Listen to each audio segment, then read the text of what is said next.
तो एक और beautiful spring day 7th day of March 2026 हम शहर के सबसे टॉलेस्ट पिल्कन ट्रीज़ के पास आ गए हैं। इनका साइंटिफिक नेम फाइकस इन्फेक्टोरिया है और ये समझ लें एक ऐसी स्पीसी है जो कि तकरीबन एक्सटिंक्ट हो गई हुई है और इनकी अब ड्रॉफ फॉर्म की सूरत में छोटे ड्रॉफ का मतलब है छोटे दरख्त जिसको हम पिल्कन फाइकस वायरेंस कहते हैं वो अब सिर्फ लगाए जाते हैं। ये पुराने बड़े समझ लें एक tallest ficus virens pilkhan tree strangler fig तकरीबन मेरा नहीं ख्याल कोई शहर में 50 इयर्स से पहले कोई लगे हों, उसके बाद कोई भी ट्रीज़ नहीं लगे हुए। ये शहर के सबसे पुराने म्यो गार्डन्स के अंदर पिल्कन ट्रीज़ हैं जो मैं समझता हूँ शहर में प्रॉपर क्राउन शाइनस जो बिल्कुल आज के दिन तक अनएक्सप्लेन्ड फिनोमेनन है, ये वो एमिट करते हैं। और क्लाइमेट चेंज के कुछ असरात ऐसे हैं कि ये पूरे साल में कंप्लीट एमिशन क्राउन शाइनस की नहीं कर रहे होते, जिस तरह के इस स्प्रिंग आज के दिन ये इनकी बड़ी पार्शियल किस्म की एक क्राउन शाइनस एमिट कर रहे हैं, क्योंकि एक दरख्त फुली नए स्प्राउट्स के अंदर है, एक दरख्त सेमी डिसिजुअस हो के अभी नए स्प्राउट्स आ रहे हैं और एक बिल्कुल डिसिजुअस हुआ है, उसके ऊपर फुल नए स्प्राउट्स अभी आए नहीं हैं, अभी आएंगे। अगर तीनों ट्रीज़ यकसा एक ही तरह के नए स्प्राउट्स आ रहे हों और कंप्लीट लीव्स आ रहे हों तो बेस्ट क्राउन शाइनस होती है, जो यूजुअली मैं समझता हूँ कि फ्रॉम अप्रैल टू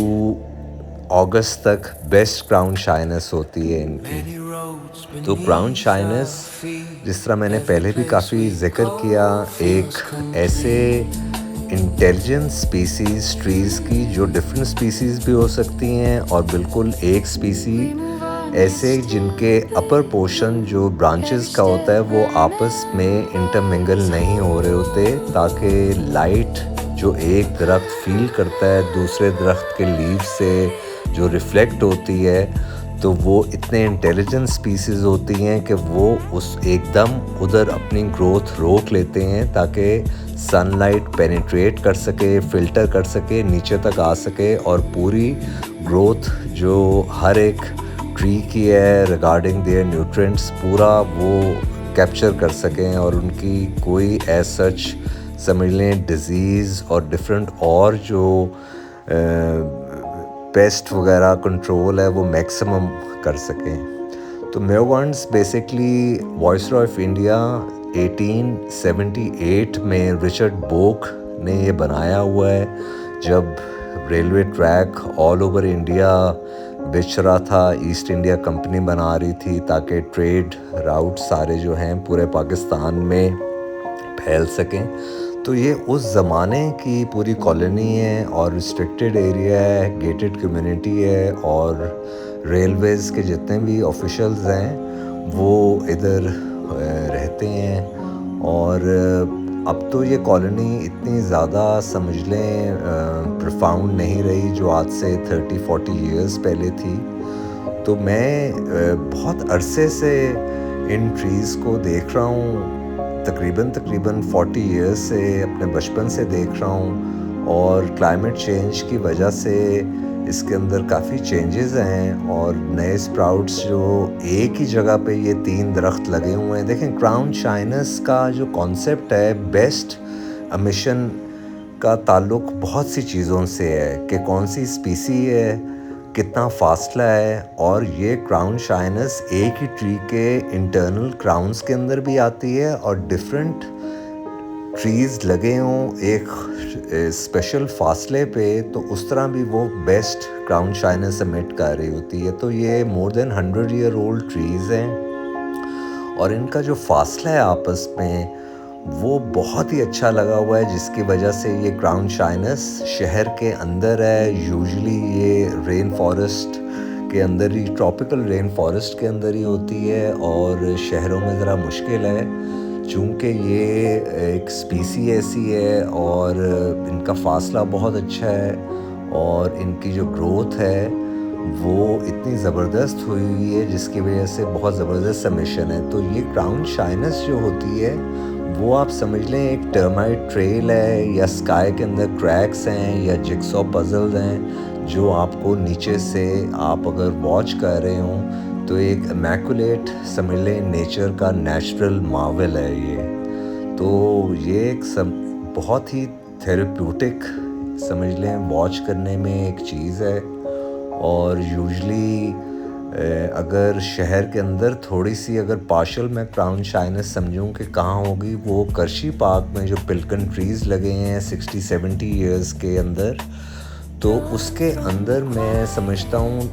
जो एक ही दरख्त जो लगे हुए हैं उनकी आपस की जो इंटरनल क्राउन है उनके अंदर मुझे फीलिंग है कि पार्शल क्राउन शाइनस आती है। जामे शीरी पार्क, करशी पार्क के अंदर पूरी जो ट्रैक के इर्द गिर्द दरख्त लगे हुए हैं पिल्कन ट्री वॉकवेज के अंदर, तो वो भी बहुत जल्द उधर जाएंगे। और इन पे नए फिग्स भी आ रहे हैं और हरियालों का समझ लें पूरी फीड है, तो उनको भी वॉच करने जल्द करशी पार्क भी जाना है हम सब ने। तो बहरहाल ये जो ट्रीज़ हैं स्ट्रैंगलर फिग हैं, वाइट फिग ट्री भी कहते हैं, काफ़ी ज़िक्र हो चुका हुआ है। आयुर्वेदिक थोड़े बहुत इनके फ़वाइद भी हैं डिफरेंट। और इसकी जो एरियल रूट्स होती है डिफरेंट ब्रांचेस के साथ लटक रही होती हैं, उनको यूजुअली शहर में चूँकि ज़रा पढ़ाई कम है और लिटरेसी रेट प्लांट किंगडम के लिहाज से बहुत कम है, तो वो ज़्यादातर लोग उसको काट देते हैं। अगर वो एरियल रूट्स को नीचे ग्राउंड में जाने दें और काटे ना, तो वो एक अपना मुनफरिद एक नया ट्रंक बन जाता है। और इसी तरह जो सरगोदा के करीब गांव हैं जिसके आज से 20-25 साल पहले वो जो एक दरख्त है फाइकस बंगालेंसिस का, बोर्ड का दरख्त, इसको तो हम बोड़ी कहते हैं, वो बोर्ड का दरख्त है, वो तकरीबन 2 से 3 एकड़ के अंदर तक फैला हुआ था। और अब सुना है कि वो कुछ कैनालों में रह गया, उनको काट के लोगों ने, असल में ज़रा डिस्ट्रक्टिव तो हैं हम, ज़रा चीज़ों को तोड़ फोड़ के ज़रा हमें लगता है कि शायद थेरेपी है, तो उसको बिल्कुल ही एक नेचुरल फिनोमेनन जो हीर रांझा शायद कोई ऐसी जगह है जहाँ गांव में वो लगे हुए हैं, तो वो बिल्कुल अब छोटे से एक एरिया के अंदर वो चीज़ रह गई है। तो बहरहाल ये स्ट्रैंगल जिस तरह आप देख रहे हैं ये बिल्कुल हुए हैं आपस में ट्रंक्स,